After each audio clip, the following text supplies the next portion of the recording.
નમસ્કાર મિત્રો, હું છું ભરતસિંહ સાવડા અને આપ જોઈ રહ્યા છો ભરતસિંહ સાવડા ખોડલ ફાર્મ. મિત્રો, હવે આજે તારીખ થઈ છે 26/6/2026, એટલે કે જે જૂન મહિનાનો એન્ડ છે અને જુલાઈ બેસવાની તૈયારી છે અને વરસાદ પણ હજી સેટું લેતો જાય છે, એટલે કે ખેંચાવતો જાય છે. અને આ વર્ષે 2026નું ચોમાસું થોડુંક નબળું રહે એવી પણ પરિસ્થિતિઓ દેખાય છે. તો મિત્રો, હવે આપણે વાત કરીએ ગિરનાર 5 મગફળીની. જે ગયા વર્ષે આપણે ગિરનાર 4 મગફળી વાવવાની આપણે ભલામણ ઓછી કરતા હતા અને ગિરનાર 4 મગફળીની અંદર ઘણા એવા રોગો અલગ અલગ ડેવલપ થયા હતા, બરાબર. અને કાળી ફૂગ પણ જોવા મળી હતી અને એની અંદર દોડવા સડી જવાના પ્રશ્નો પણ જોવા મળ્યા હતા. તો ખાસ કરીને મિત્રો, આપણે જે આ મગફળીની વાત કરીએ છીએ તે છે ગિરનાર 5 મગફળી, અને તે આપણે મગફળીનું વાવેતર વહેલું થઈ ગયું છે.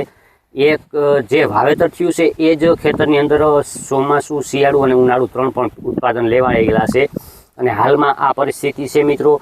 તો જે કંઈ આપણે હવે ગિરનાર 4ની અંદર જે કંઈ રોગ આવ્યા હતા તે સિવાય ગિરનાર 5ની અંદર કેવા રોગ આવે અને ગિરનાર 4 અને 5માં શું તફાવત રહે અને કેવી જમીન ફાવટ આવે, કેવા રોગ ડેવલપ થાય, તેની સંપૂર્ણ માહિતી આપણે 15 દિવસે અથવા મહિને દિવસે એક અપડેટ આપશું.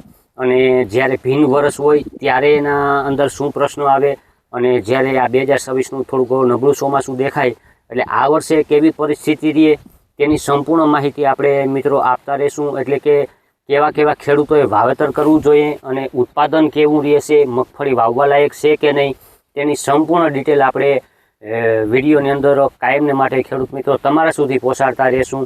એટલે ગિરનાર 4 મગફળી તેલની ટકાવારી સારી છે, ઓલિક એસિડ, લિલોનિક એસિડ પણ સારું છે.